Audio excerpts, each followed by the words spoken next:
नमस्कार। ब्रजरतन जोशी रंगमंच और नाटक के सुधी अध्येता हैं। वे मधुमती पत्रिका के यशस्वी संपादक भी हैं। उनकी नाट्यान्वेषण नाम से पुस्तक अभी अभी प्रकाशित होकर के आई है। कुछ महीने पहले प्रकाशित होकर के आई। मेरे पास इसकी प्रति कुछ माह से रखी हुई है। यह आधुनिक रंगकर्म और आधुनिक नाटक की अहमियत की खोज करती है, नाट्यशास्त्र और परंपरा के संदर्भ में और उत्तर आधुनिकता के संदर्भ में, विशेष रूप से पारंपरिक रंगमंच और लोकनाट्य के संदर्भ में भी। 12 अध्याय इस पुस्तक में हैं। उनमें से 2 अध्याय संस्कृत रंगमंच और उत्तर आधुनिकता अथवा नाट्यशास्त्र और उत्तर आधुनिकता, और आधुनिक हिंदी नाटक और रंगमंच तथा उत्तर आधुनिकता, इन 2 विषयों को समर्पित किए गए हैं। पहला अध्याय जिसका एक महत्वपूर्ण आधार निर्मित करता है, नाट्यशास्त्र और संस्कृत रंगमंच की प्रासंगिकता की तलाश करता है, उत्तर आधुनिकता के संदर्भ में और विश्व रंगमंच के संदर्भ में उसकी नियति की पड़ताल इसमें की गई है। उत्तर आधुनिकता के अंतर्गत कोई एक सिद्धांत प्रतिपादित नहीं किया जाता है और उत्तर आधुनिक वाद जैसा कोई वाद भी नहीं बनता है, क्योंकि इसके अंतर्गत कोई थ्योरी या कोई वाद ऐसा बना हो, यह मैं नहीं समझता। उत्तर आधुनिकता की स्थिति है जो आधुनिकता की कोख से जन्मी, और जो स्थितियां हैं, कुछ विषम स्थितियां हैं, कुछ नई परिस्थितियां हैं जो आधुनिकता के पश्चात विश्व भर में पैदा हुई। उनकी जकड़न से निष्कृति की तलाश उत्तर आधुनिक विमर्श में की जाती है, या उनका विवेचन, उनकी मीमांसा की जाती है, और कई विमर्श इसके अंतर्गत खड़े किए जाते रहे हैं। इसमें आख्यान के अंत की घोषणा की गई, इतिहास के अंत की घोषणा की गई, इसके कुछ विचारकों ने। दलित विमर्श इसके अंतर्गत उठाया गया, लघु मानव और हाशिए पर छूटे गए लोगों के सवाल इसके अंतर्गत उठाए जाते रहे हैं। लघु परंपराओं का आख्यान इसमें किया गया, महान परंपराओं के समानांतर, और महान परंपराओं का काल बीत चुका है, ऐसा इसके विचारकों ने कहा। आधुनिकता के अंत की घोषणा इसमें की गई। इसमें विसंगतियों का, विषमताओं का एहसास भी है। उपभोक्तावाद और बाजारवाद और सत्ता विमर्श जो आज का है, उसकी मीमांसा की जाती है। उसमें यदि विसंगतियां, विषमताएं हैं, तो उनसे निकलने की कोई कार्य योजना सुझाई गई हो सुव्यवस्थित रूप में इसके विचारकों के द्वारा, ऐसा मुझे विदित नहीं है, या कदाचित ऐसा हुआ नहीं है। दूसरी बात यह है कि जिस इतिहास और जिन आख्यानों के अंत की घोषणा उत्तर आधुनिकता के अंतर्गत की जाती रही है, वह हमारा इतिहास नहीं, उसका अंत हमारे लिए नहीं हुआ जो हमारा इतिहास था, क्योंकि हमारे लिए हिस्ट्री इतिहास है ही नहीं। हमारा इतिहास हमारे साथ है, हमारे जीवन में हर पल हमारे साथ बना हुआ है। उसका अंत कोई घोषित करता रहे तो हमारे लिए उसका अंत नहीं हो जाता। वे आख्यान, जिनकी महाआख्यान, जो ग्रांड नैरेटिव्स, ग्रांड डिस्कोर्स है, जिनके अंत की घोषणा उत्तर आधुनिकता के विचारक करते हैं, वे हमारे नैरेटिव्स, हमारे आख्यान नहीं हैं। उनके यहाँ हो गया होगा अंत, हमारे यहाँ उनका अंत नहीं हुआ। 2 महायुद्धों की विभीषिकाओं को झेलता हुआ यूरोप, जो टूटा हुआ यूरोप आधुनिकता के दौर में,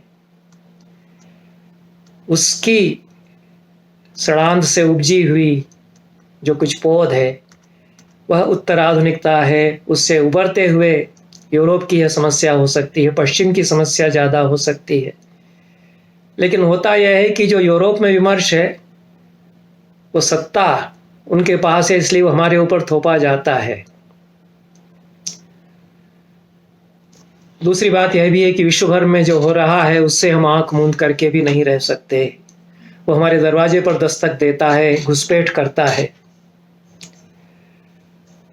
और यह भी सत्य है कि जो उत्तर आधुनिक विमर्श के अंतर्गत कतिपय सवाल उठाए जाते रहे हैं वे हमारे प्रश्न भी हैं। यह संभव है कि हम उन्हें भूलते जा रहे हों या भूल चुके हों। हाशिए पर छूट गए लोगों के सवाल हैं, स्त्री विमर्श है। ये तो हमारी परंपरा में कई हजार वर्षों से रहे हैं, उठाए जाते रहे हैं। वैदिक काल से, वैदिक ऋषियों के समय से लगा करके, ऋग्वेद से लगा करके बुद्ध के समय, महावीर के समय, मौर्य काल में, गुप्त काल में, मध्य काल में, उत्तर मध्य काल में, कबीर, दादू, नानक आदि संतों के द्वारा, अक्क महादेवी, मीरा, अंडाल, लल्लद्यत, हब्बा खातून आदि महिलाओं के द्वारा, महिलाओं के बीच हुई संत विभूतियों के द्वारा ये सवाल हमारे यहाँ भी उठाए जाते रहे हैं। कभी कभी ये होता है हमारे साथ कि कोई बाहर का आदमी, विदेशी हमें बताता है तो हम ढूंढने लगते हैं कि यह सब हमारे यहाँ भी है। हमारी पहचान जो हमारी नज़र में गुम हो गई है उसकी तलाश हम करने लगते हैं। इस अर्थ में उत्तर आधुनिकता के द्वारा उठाए गए सवाल हमारे लिए उत्प्रेरक हो सकते हैं और उन पर हम फिर से विचार कर सकते हैं। जोशी जी ने भारतीय रंगमंच, विशेष रूप से हिंदी रंगमंच और उसमें भी राजस्थान के कतिपय रंगकर्मियों और नाट्यकर्मियों के, नाटककारों के संदर्भ में इन सवालों पर विचार इस किताब में किया है। मेरा यह मानना है कि उत्तर आधुनिकता को उत्तर भारत की ओर से, हमारी ओर से दिया जाना चाहिए। इसकी तैयारी हमने ठीक से नहीं की है। उत्तर आधुनिकता में जो भूमंडलीकरण, बाजारवाद और उपभोक्तावाद की स्थितियों को रेखांकित किया गया है, पर उनसे निपटने की कोई तलाश कारगर रूप में नहीं की गई। उनसे निष्कृति का कोई मार्ग उसके पास है, ऐसा नहीं लगता। कुल मिलाकर के एक अंधी सुरंग में हमको उत्तर आधुनिकता का विमर्श छोड़ता है और अलग हो जाता है। लेकिन इससे हमारा रंगमंच, हमारे अनेक रचनाकार कुछ प्रभावित हुए हैं और इस प्रभाव को लेकर के नाट्यशास्त्र हमें क्या सुझा सकता है, पारंपरिक रंगमंच से हम क्या हासिल कर सकते हैं, इस पर सोचा विचारा जाना चाहिए। पहले अध्याय में जोशी जी ने विस्तार से इसमें कुछ विचार किया है। उत्तर आधुनिकता ने रंगमंच और कला को जो चुनौतियां आज दी हैं उनके संदर्भ में वे आज के कुछ नाटककारों और रंगकर्मियों के कर्तृत्व की पहचान करते हैं। पहले अध्यायों में, शुरू के अध्यायों में नाट्यशास्त्र उनके चिंतन के केंद्र में रहा है और इस संदर्भ में इस किताब में मेरी एक लंबी भूमिका है। उसके कुछ अंश में पढ़ूंगा जिस रूप में मैं उत्तर आधुनिकता विमर्श को अपनी परंपरा के संदर्भ में लेता हूं। उत्तर आधुनिकतावाद ने जो रंगमंच खड़ा किया या उसके तहत जो रंगमंच किया जा रहा है उसकी परिणति रसास्वाद या तन्मयी भवन में नहीं होती। रसास्वाद के रंगमंच में भावार्द्रता या भावाकुलता रहती है, लेकिन यह बुद्ध की परंपरा में एक समानांतर रंगमंच की संभावना सदैव बनी रही है। हमारे यहाँ बीच बीच में उसका विस्मरण होता रहा हो, यह हो सकता है। करुणा का संदेश देने वाले जो नाट्य हैं बुद्ध की परंपरा के, उनमें न तो इस तरह की दयार्द्रता अपेक्षित है जो रसबोध में, रसास्वाद में अपेक्षित होती है, न भावावेश या भावाकुलता की ऐसी स्थिति है। बौद्ध परंपरा में करुणा का अर्थ भी किसी पर दयाद्र होना नहीं है। बोधिसत्व करुणा इसलिए करते हैं कि वे अन्य प्राणियों को अपने से अलग करके देख ही नहीं सकते। शून्यता का अर्थ सर्वमुक्ति है। सामान्य या लौकिक करुणा से बुद्ध अथवा बोधिसत्व की करुणा को अलग बताने के लिए इसे कहीं कहीं महाकरुणा कहा गया है। और शून्य को महाशून्य कहा गया है। इस तरह से एक तन्मयी भवन के रसास्वाद के या तन्मयी भवन के सौंदर्य शास्त्र के बरक्स जो एक ताटस्थ्य का सौंदर्य शास्त्र बनता है, एस्थेटिक्स ऑफ डिस्टेंस जो बनता है, उसकी परंपरा तो हमारे यहाँ लोकनाट्य में भी रही है और नाट्यशास्त्र भी अनेकत्र उसका संकेत करता है। इसलिए मेरा इस भूमिका में यह कहना है कि उत्तर आधुनिक रंगमंच बौद्ध दर्शन और बौद्ध जीवन पद्धतियों की ओर अधिकाधिक आकृष्ट होता गया है। आज का अभिनेता अपने आप को नाट्य करते हुए देखता है। अभिनय उसके लिए अपने आप को देखने का माध्यम बन जाता है।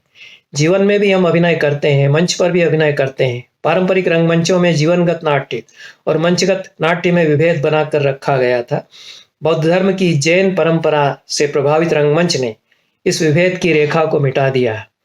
दूसरी ओर उत्तर आधुनिक नाटक के पुरस्कर्ता भी कुछ ऐसा ही चाह रहे थे। जियामी के जरिए वे विपश्यना की पद्धति और नागार्जुन के माध्यमिक सिद्धांत की ओर मुड़े। रंगकर्मी ली वोल्फल ने कहा है कि रंगकर्म की हैसियत से जो अवधारणाएं उनके मन में थीं, उन्हें व्यक्त करने के लिए बुद्ध की परंपरा सुस्पष्ट रूप से सहायक हो सकती है। मंच पर जिस काल की अवधारणा को नए नाट्य निर्देशक प्रतिफलित होती देखते हैं, उसकी परिभाषा उन्हें बौद्धों के क्षणभंगवाद या प्रतीत्य समुत्पाद में दिखाई दे रही थी। उत्तर आधुनिकता एक दुर्निवार प्रवृत्ति है जिसकी आंधी ने लगभग समूचे विश्व को अपनी चपेट में ले लिया है। क्या भारत की ओर से उत्तर आधुनिकता का उत्तर प्रस्तावित हो सकता था? नाट्यशास्त्र कदाचित हमें यह बता सकता था कि सही अर्थों में उत्तर आधुनिकता क्या है। जोशी जी ने भी यह सवाल उठाया है और वे प्रश्न करते हैं कि पाठ से ध्वनि की ओर प्रत्यावर्तन क्या लोकनाट्य की आदिम परंपरा की ओर लौटना नहीं है? और लोकनाट्य की ओर लौटना फिर से नाट्यशास्त्र की ओर मुड़कर देखना मेरी समझ से हो जाता है। जोशी जी ने इस पुस्तक में हिंदी के अनेक महत्वपूर्ण नाटककारों के रचना कर्म और रचना संसार पर विस्तार से चर्चा की है। नंद किशोर आचार्य के साथ स्वयं प्रकाश हमीदुल्ला, रिजवान, मणि मधुकर आदि नाटककारों की कृतियों का और उनके रंगमंच पर उनका विश्लेषण पठनीय है। और जो महत्वपूर्ण बात इस पूरे विमर्श में जोशी जी उठाते हैं कि वासुदेव शरण अग्रवाल ने जैसा कहा उसको लेकर के कि जनपद जीवन के अनंत पहलुओं की लीला भूमि है। यह हमें अभिनव गुप्त द्वारा लोक का जो विमर्श है उसकी याद दिलाता है। लोको नाम जनपदवासी जना, जो जनपदों के लोग हैं वे लोक हैं नाट्यशास्त्र की परिभाषा में। कुल मिलाकर के यह जो रंगमंच उत्तर आधुनिक विमर्श के अंतर्गत कहीं कहीं खड़ा किया जा रहा है, जिसमें कि भावानुकीर्तन और अनुभूति और रसानुभूति के स्थान पर प्रस्तुति और प्रस्तुति का साक्षात्कार और प्रस्तुति को देखना, उसकी घटना एक हुआ करती है। और इस पूरे संदर्भ में नाट्यशास्त्र कहाँ पर खड़ा है हमारे साथ, इस पर आगे और भी विचार मैं समझता हूं कि होता रहेगा।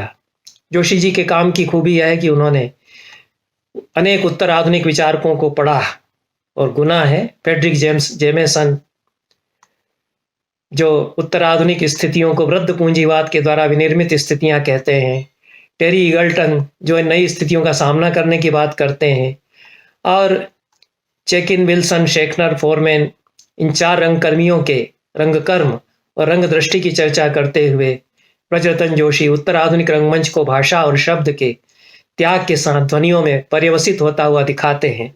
और इसलिए फिर वे मौजूद सवाल भी उठाते हैं कि यह जो ध्वनियों की ओर लौटना है, यह लोकनाट्य की ओर मुड़ना क्या नहीं है?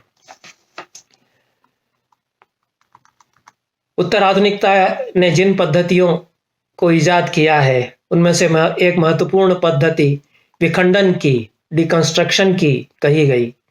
पर विखंडन की तकनीकें तो हमारी दार्शनिक परंपरा में महान विचारकों के द्वारा खूब अपनाई जाती रही है। नागार्जुन और जयराशि भट्ट ये महान वैतंडिक हैं। एक सार्थक रूप से सकारात्मक रूप से ये वितंडा का प्रयोग करते हैं। ये केवल अन्य दर्शनों के निराश के लिए वितंडा का या डिकंस्ट्रक्शन का प्रयोग नहीं करते। ये अनंत को हासिल करने के लिए शेष को विखंडित करते हैं। वितंडा विमुक्ति का उपाय रचती है। उत्तराधुनिकता के विमर्श में मनुष्य की जकड़न और संस्खलन का विमर्श है। मानवता की मुक्ति की कोई कार्य योजना नहीं है। क्या जितना विखंडन उत्तराधुनिक विमर्श में किया गया है, उसका विखंडन हमारी ओर से किया जा सकता है? यह सवाल उठता है और इस पर विचार किया जाना चाहिए। जोशी जी ने इस संदर्भ में मणिमधुकर, नंद किशोर आचार्य, भानु भारती, हमीदुल्लाह रिजवान जहीर, उस्मान, स्वयं प्रकाश, राजानंद, इन नाटककारों पर लोकनाट्य और यथार्थवादी नाट्य परंपरा के संदर्भ में विचार किया है। सीधे नाट्यशास्त्र के रंगमंच और संस्कार बोध से इन नाटककारों का संबंध कम है। इसलिए यह भी मेरे लिए एक दिलचस्प बात है कि मराठी और बंगला के कतिपय नाटककारों में जहां पारंपरिक रंगमंच के संस्कार अधिक गहरे हैं, वहां नाट्यशास्त्र की प्रतिध्वनियां अधिक सुस्पष्ट रूप में सुनी जा सकती हैं। जोशी जी ने अपने समकालीन नाट्यकारों को लिया है। अन्यथा इस दृष्टि से हिंदी के पिछले खेमे के जो बड़े नाटककार हैं, भारतेंदु प्रसाद और अंधायुग के प्रणेता धर्मवीर भारती, इनके नाम भी नाट्यशास्त्र के साथ अंतर संबंधों की तलाश में कुछ महत्वपूर्ण सूत्र दे सकते थे। हिंदी नाटकों की परंपरा और प्रयोग की सहचर्या शीर्षक अध्याय में उन्होंने पहले के इन नाटककारों में से कुछ पर इस दृष्टि से चर्चा की है।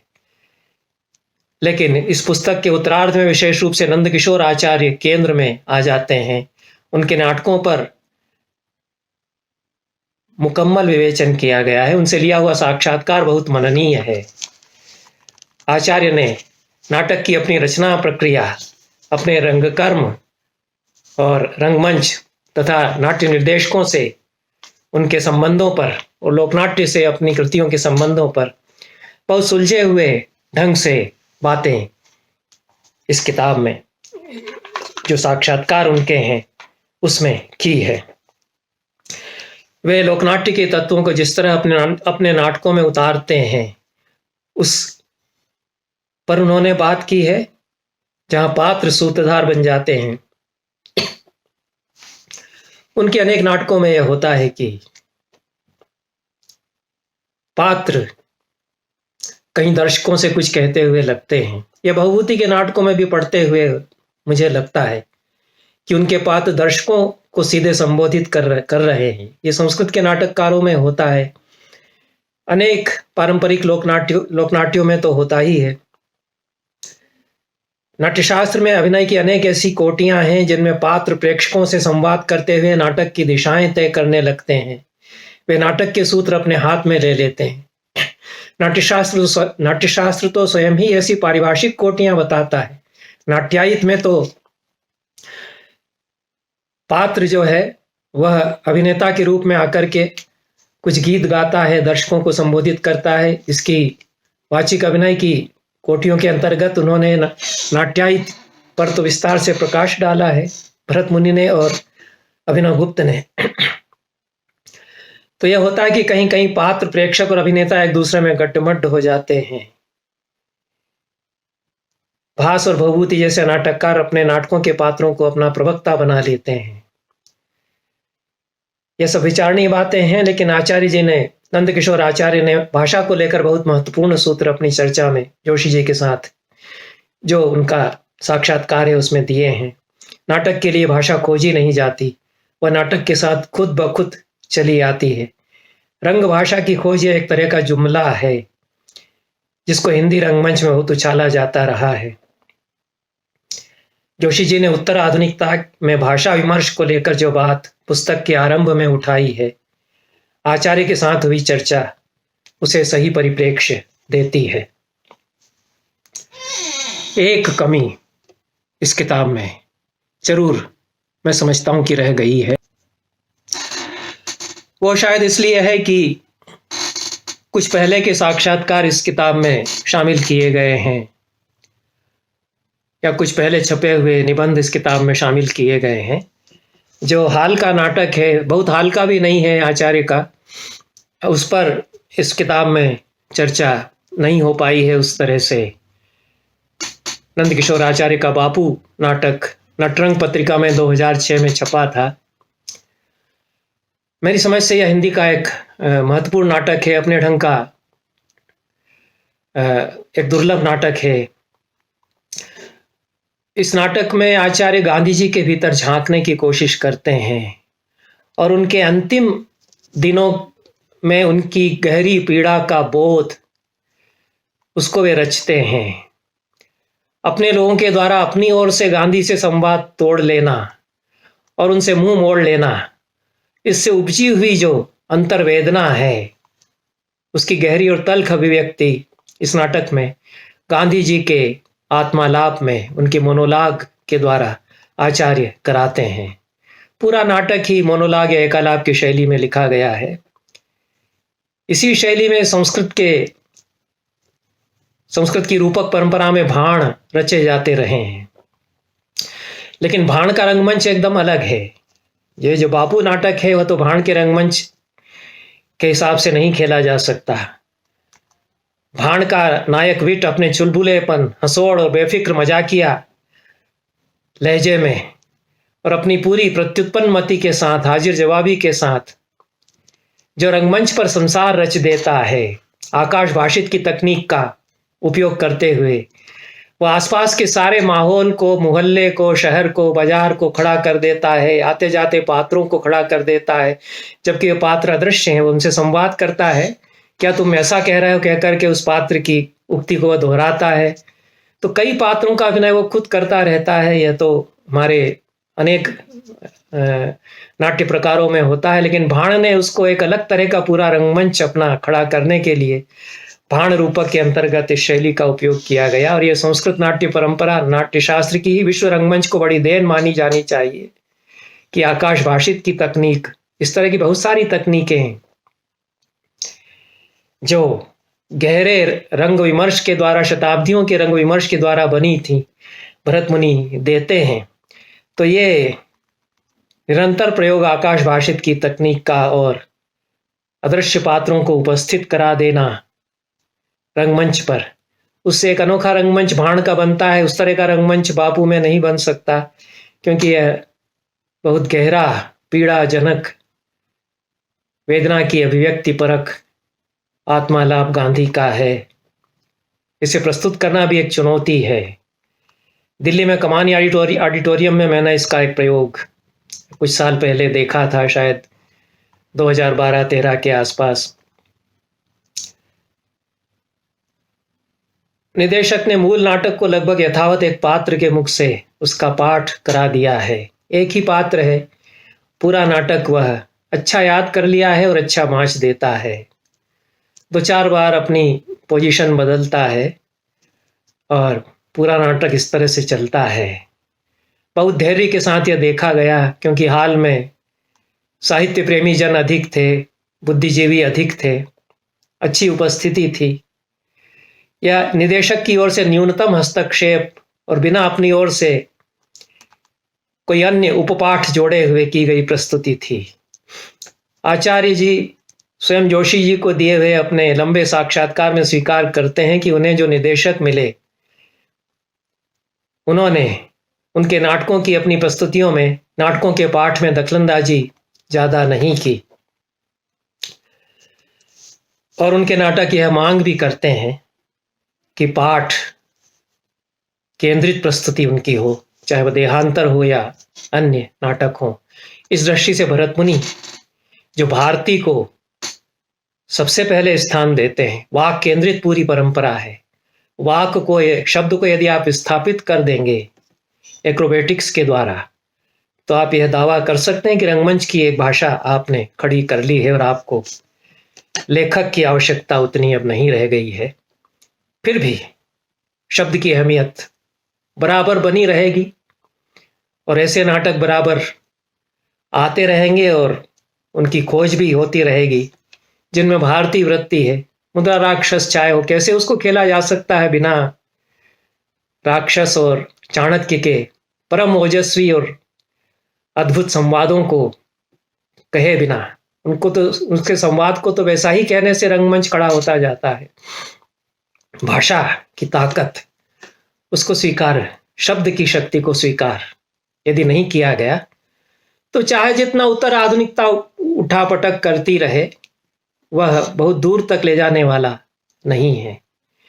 नेमिचंद्र जैन हमारे समय के एक महत्वपूर्ण रंग समीक्षक और नाट्य समालोचक रहे हैं।